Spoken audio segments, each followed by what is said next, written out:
Bing bong! How's everyone? Welcome to the ShadowTrader Video Weekly for Sunday, January 23rd, 2011. We have some divergence going on in between the majors this week. I'm just going to throw up the weekly candle here. Notice the weekly candle on the SPY, and then notice the weekly candle on the QQ, which is a lot more bearish. And then look at what the weekly candle looks like on the diamonds. So essentially, what's happening here is there's some push-pull between the indices. So I don't expect too much in terms of fireworks for this coming week. This push-pull that you're seeing here is a function of earnings season that we're in right now. So for instance, in the Dow, we've had the market react very, very favorably recently to results from IBM, General Electric, and the market actually reacting very negatively to results from, say, Apple and Google, right? Look at Apple on the weekly bar, pretty weak, and Google with the big bearish engulfment. So there's been some disappointment as investors have actually sold these stocks off once their numbers have come out.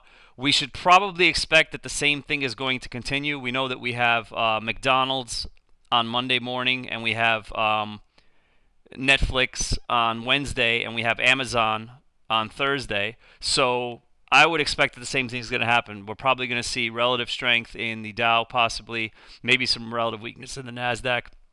We shall see. But just be aware that this relationship is out there, and stocks seem to be quite sensitive to earnings, obviously, because we're in that season, and this trend could continue. All right. As far as some longer-term plays that I like, I've been going through the whole sector list, and the only thing that's really popping out at me that's coming into support is the tobacco, which I talked about before. This is not the first time I've mentioned this, so I'm talking about a possible pickup in LO, for instance, which is coming down to support at around that 72-ish area, which is right down in here. This is about 71.50 on that line. Other names in that space as well, like MO, and all these pay really decent dividends. So be aware that there could be, this is coming down to a support level as well, around the 2370 area.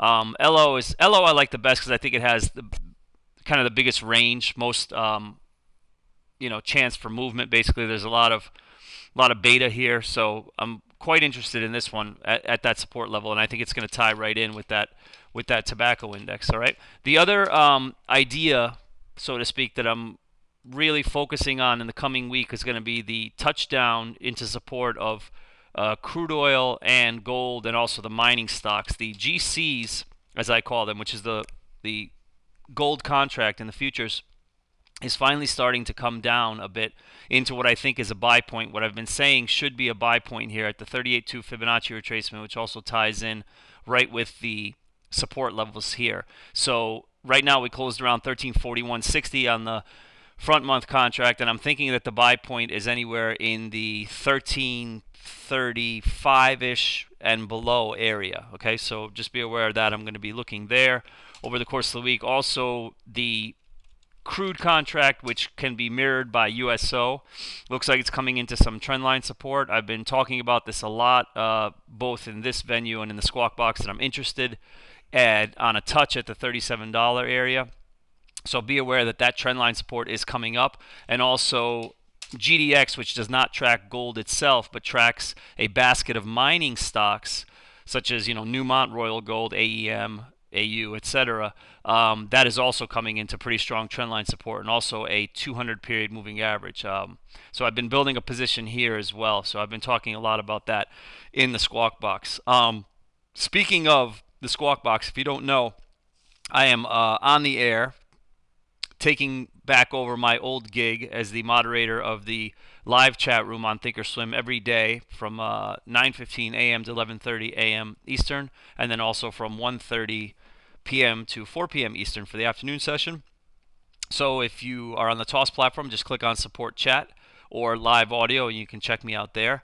One of the things that's been going on over the last week in chat has been that we have been graced by a really cool ThinkScript that has kind of fallen into our lap from a user. He's a listener of the show, a gentleman named Justin from out on the West Coast, who sent us this ThinkScript. that basically just keeps track of the breadth ratio here, as I call it, on the NYSE and the NASDAQ. This chart up here in the corner is UVOL DVOL, which if you've ever heard me on the Squawk Box, you know is basically the most indispensable chart you can have. It's really the most important chart you can use at all times. It's the relationship between volume that is flowing into stocks moving up on the NYSE versus volume that is flowing into stocks that are moving down on the NYSE. So you have up volume minus down volume. This is $ UVOL minus $ DVOL. All right, and that gives you essentially this chart here.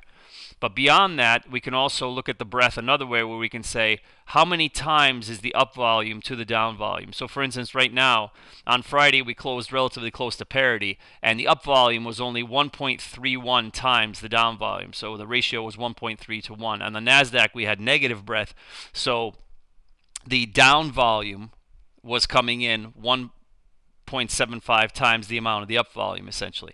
As I said before, this is pretty indispensable to give you just a brief glance at what you need for breadth to give you an idea of the health of the market under the hood, and then you tie this all together with the advanced decline line and the ticks and everything, and you get a really good reading on where the market's going to be in the short term during the course of the day. Those of you that have been listening to the Squawk Box, you know that I've been employing this for a very long time with much success, and it really works well. All right, beyond that, however, I got to thinking, and I was really excited about this gentleman, Justin, sending us this ThinkScript. And I got to thinking, I said, you know what, there's a couple other things in here that I'd like to automate. And I thought I'd throw it out there and see if anybody was interested in helping out and sending and, writing some ThinkScript. One of the things that I do every morning is I put my pivot points and my point of control, my value area low, value area high. I put the market profile data and the ShadowTrader pivots. Remember, these are different from the floor trader pivots or the person's pivots, which you can get on TOS. These are the ShadowTrader pivots. I put those pivot points on the chart manually because, as I said, they're different from the studies that are included in TOS. Then I also put the value area high, value area low, and the point of control, which is market profile data, which again, I calculate the numbers myself and I put it on the chart. Now, I'm not asking for anybody to make ThinkScript that'll actually calculate all this, because most of it is not possible. You actually can't right now get, for instance, the numbers that you'd need for market profile data and do it. What I am interested in, however, is simply saving some time every morning in not having to manually plot all of these numbers on the screen using the right click, and the edit properties. Like I go to this line here, I find this line, and I have to edit, and I'll edit properties, and then I'll say, okay, that number for the point of control is really 1200 and blah, blah, blah, etc.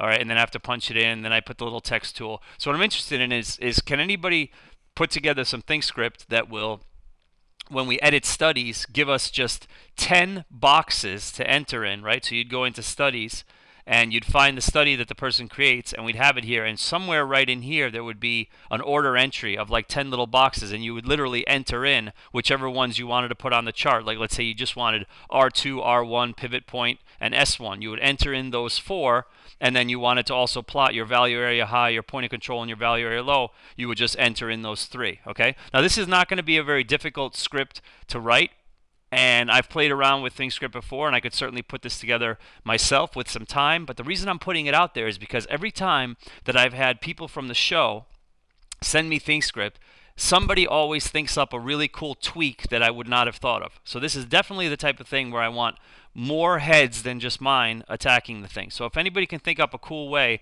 for us to be able to plot this stuff on the chart, again, I've given you the basics requirements of what I'm interested in. Send it along, and just send it over to either squawk@shadowtrader.net or to asktheshadow@shadowtrader.net, and I will definitely give you some kudos in the weekend update and probably send you a ShadowTrader t-shirt and coffee mug. All right. Beyond that, I do want to say also that if you're interested in the code for this, for the breadth ratio, the code is right in the weekend update, which you're looking at right now. So look in the right-hand column in the Ask the Shadow, right? And I've put the link to the code there, and also the actual code right into the newsletter that you're reading now. Just cut and paste it, go into the studies section, create a new study, cut and paste it in there, and you'll be good to go, and you'll have that appearing on your UVOL DVOL chart first thing next week. All right. On behalf of myself and the entire ShadowTrader team, here in beautiful and cold Philadelphia, Pennsylvania. I wish you good trading and good night.